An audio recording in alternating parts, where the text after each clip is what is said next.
Hello there, welcome back to the Ox TV. This is now a week later following the stripping of the carb.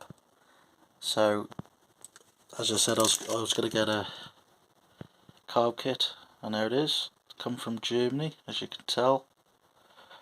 32 DIR. So, the only way I knew it was the code itself. It says it there, 32 DIR on the casting, as you can see. So today I'm going to strip it down, try and sort out this running rich issue, swap all the basic parts. I'm not going to strip it down to a bare casting because I would have no idea to put it back together. So I'm just going to do gaskets, diaphragms, some couple of needle valves and a fuel filter. And then I've got my Haynes manual here to give me a hand. So yeah, and then take the jets out, give them a clean, just check that they're actually open. Obviously they might be doing their job. So yeah, we'll give it a go. So the first thing I've got to do now is there's 3 screws there, and they're just with a basic screwdriver. Just to say, you only need basic tools. Get yourself like an old toothbrush, so you can obviously get rid of all the dirt and grime inside the carb, and a little tub for all your bits, because trust me, if you lose any, you're bollocksed. So yeah, so I'm going to just take the top casing off now, take them nuts off, and then we should be exposed to the couple of jets, the idle jet, the main jet, and a couple of other stuff. So yeah, give it a go. So I'm just going to take all these 3 screws out.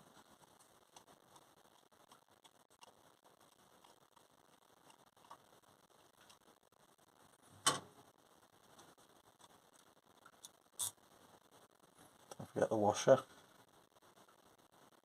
inside.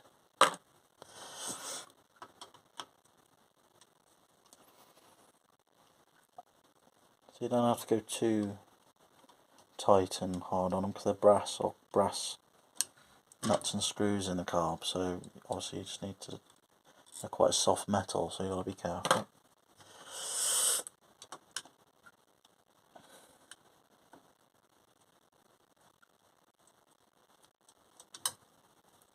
Come all the way out.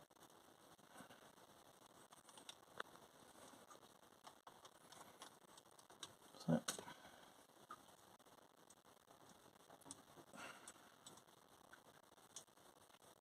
Oh, this was on the last thread. There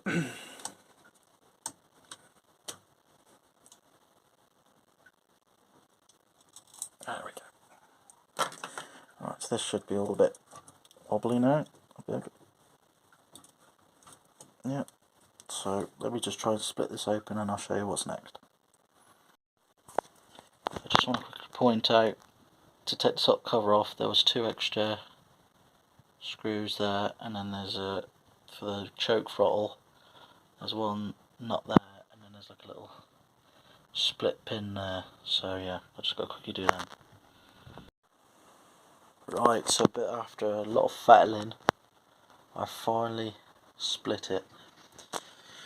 What it was is you've got these little pins that go, there's 1 each side there, and then there's like these, if you see there's a little hole, come on camera, a little hole there, and there's a little hole there, and you've got to like undo one, which is the hardest part, and then like tilt it to take it off. So yeah, finally get there. So yeah, we're finally inside of the carb.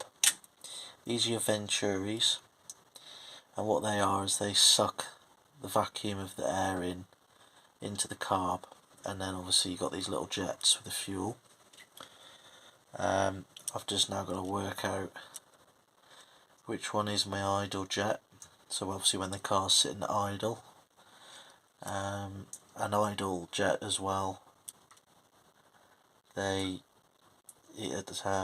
what's the word? It helps you set off as well when you're slowly driving away. So that they do, when you're driving along and when you're just sitting in traffic basically. And then your main jet is when you're at full throttle. So let's say that's your throttle cape, that's your throttle there. And then when you go into full throttle, then your main jet comes on. That's where you get your most fuel coming through. And obviously this half here is your float bowl. So what have you got here? So it's like the same as like your toilet. So you've got like in a toilet you've got like a cock valve. Obviously it raises with water, gets to a certain height, and then it shuts the valve off, so it stops any more water getting into your toilet. So it's the same principle. This is your needle valve. So if there's fuel in here, obviously it'll raise with fuel, and then if it gets to a certain level it touches this valve, then shuts the fuel off, so it stops getting fuel in. So I need to measure the gap in between the face of the gasket and the bottom of this bowl float here, and I'll have a look in the Haynes manual, and apparently we'll see what the height is. I'm going to replace that anyway because I've got a brand new one. So yeah, first of all we'll have a look at the manual, and then we'll see what the flow height of that is meant to be. So yeah. Right, so here's how you need to have the carb set up on the top of the float bowl. So you need to have it at an angle like that, and then if you see where it says A, you'll see this gap here. So from like the bottom of the bowl float to the mating face, that's where your gasket will be. So obviously that's the gasket there, that's the angle, and you've got to measure the gap in between them. So if you go to the specifications for the carb, so mine is a DIR 100 and a 104. So it gives you all the specifications there. So first stage is when you're like the butt is half open and full throttle. That's full throttle, that's half open. So we're only interested in the float height. So float height with gasket is 7mm. So if you haven't got a caliper to measure it, the best bet is to get a drill bit. So if I get a drill and test the gap there, it should be 7mm. And to be fair, it doesn't look too bad actually. I'd say that's about right, but I'll need to get a 7mm. I'll get a 7mm drill in future and I will check it, but the gap there has got to be 7mm. If it's too low, then it's going to have not enough fuel, and if it's too high, it's going to have too much fuel. So that's that. And if you look closely, these are your emulsion tubes and your air correction tubes. And if you look, oh bloody camera, if you look closely, I can't get it on there, but it does actually say 190. They have, on jets they have not a number on them, so you know what size they are. So if I look on here, it shows you which one it is. So emulsion tube, that's the one we're working with. So you can have a size between 180 and 200. So mine's 190, so mine's in the middle, so mine's just right. So I know it's not too small or too big, it's bang in the middle. You can obviously get them adjusted if you want to get more fuel or less fuel, but then you have to obviously change all the other jets. That's if you want to tune it. But I just want to keep it bog standard and just run completely stock. So I'm going to keep it bang in the middle, and I know it's 190, so I've checked there, 190. This camera is shocking, I'm going to have to get a new camera. So yeah, now I know where the emulsion tubes are. And does it say main jet? Yeah, main jet. So main jet is between, for fuel, because you have one for fuel and one for air. So that's 120 to 125 first stage, and then 135 to 140. So these are your main jets in there, inside the float bowl,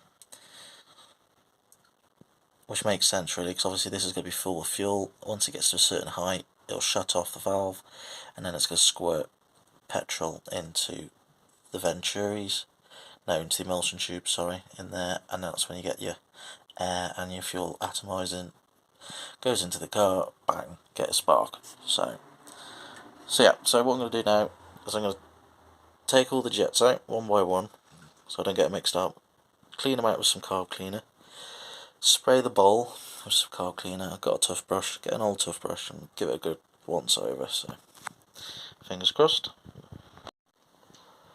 Right, sorry to bombard you, but I just, oh, I nearly got it then. So, just taking these main jets out, on this jet here, it doesn't, my camera's awful, I do apologise, but it says on this, it should have a number on it, which it does, and it says 120, so, what, for the main jet, so what that is, for this hole here, there, because you got like one jet there and a one jet there, because that's 120. So that is, if I go down here, main jet fuel, just that one, sorry, because I'm a 104, main jet fuel first stage 120, so that jet there is the first stage of the main jet, so that's when you just put in the throttle on, and then when it's fully open, when the butterfly valve is fully open, you'll get your main jet, which is the second stage, which is that one in there. I've had that one out and it says 137, so that's smack down in the middle, so I know my jets are alright, so it's not over fueling because it's got the wrong jets in, so I'm hoping it just needs a good tidy up and a clean up, put new gaskets on it, change all the diaphragm and that, so I know that the jets are fine. I will clean them and put them back in, so at least I know it hasn't got the wrong jets in, so I think this has been unmolested. Because I can tell, because the brass screws, there's no damage on them. You can tell when someone's been inside because they'll like be worn where these screwdriver marks are. So yeah, so stop me babbling, try and get this stuff done now. So yeah, good. I'm happy now that the jets are what they should be. So right, so I'm just now gonna clean out the car with the carb cleaner. So all I need to do is obviously get inside the venturis. You can see it's spitting out there, that's good. No blocks, that's not what we want.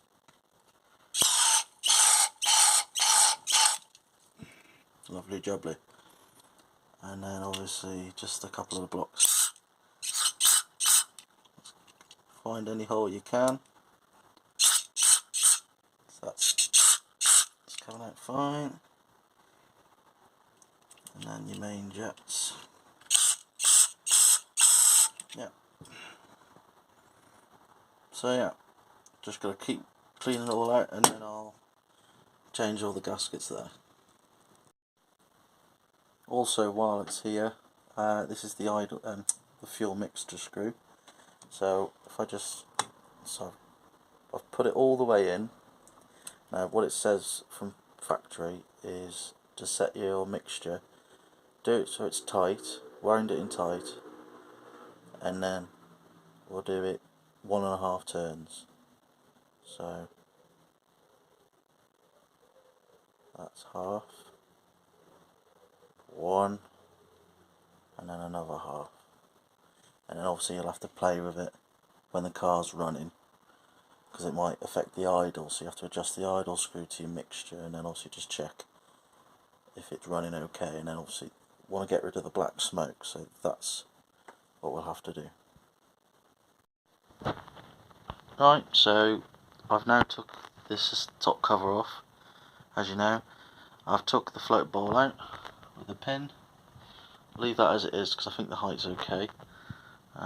What I have noticed though, with the gasket compared to the new one, if I lie that on top of each other, it's missing this outer bit here, so that could be a reason why it's got so many fuel and running rich, because it might be a leaking gasket with the bowl. So if you see, if I put the original back on like so, it's missing this gasket bit here, so that could be the reason why it's leaking and getting so much fuel. So if I put the new one on, right, all the holes line up and it's covering this plate, this section here. So it's good that I've actually split this apart, because that could be the reason. So I can get rid of that. So that's the old needle valve. Does look a bit knackered, to be fair. That's here and there, and then I've got my new one. So I'll now fit this all back together and then reassemble. The only thing I've noticed with this needle valve, if you're really good with carbs, if anyone's watching, this old one doesn't have a hole in it in the centre, but this one has. I don't know what the difference is, but if anyone knows what it is, what the difference is, can someone let me know, please? It's the proper carb kit, but I just don't know what the difference is between the two. Yeah, that would be helpful. This is just the last quick video on it. Have you noticed I've put the new one in? It's slightly lower, so maybe the other one was running too high, so there's too much fuel getting into the bowl, maybe, because this one's definitely lower. So I'd say that's looking more like 7mm to me. So yeah, fingers crossed now. Right, so I've changed the accelerator pump. It was just a diaphragm here on a spring, and then I've just took off this bit here from there. That's spring loaded as well. That's the new gasket and seal. As you can tell, the diaphragm is a little bit knackered and it's soaking wet, so I'd say it's had its day. And there's a little jet in there, so I'm going to give this a little clean up now and then reassemble, and then job done. Right, just on the last bit to replace now. It's the choke control unit, which is this bit here. It's spring loaded, and it sits in there, and then there's a little circlip here which holds this rod in there for the diaphragm, which is there. So as you can tell, it's a little bit worn out and rusty. So yeah, put that all back together then, same as before. Right, so that's it now then. I've jumped the gun, but I've basically all assembled it all back together. Gasket's okay, all lines up evenly. Put the choke back on. It's a little bit sticky, but to be fair, the car doesn't use much choke anyway, so it'll work. So it's because of that the bush here is a bit worn. It does need a new bush, but that's why it's a bit sticky. But yeah, that's this video now. So the next video I'll fit this back on the car, put some fuel lines on it, because obviously they're all perished and crap. So yeah, and then I might change the fuel filter in the fuel pump, because it's a mechanical fuel pump on that car. So yeah, thank you for watching. Please like and subscribe. I'm not doing this to make any money. I just want to put my stuff online really and enjoy the Ox TV. So yeah, thank you for watching. See you in the next video.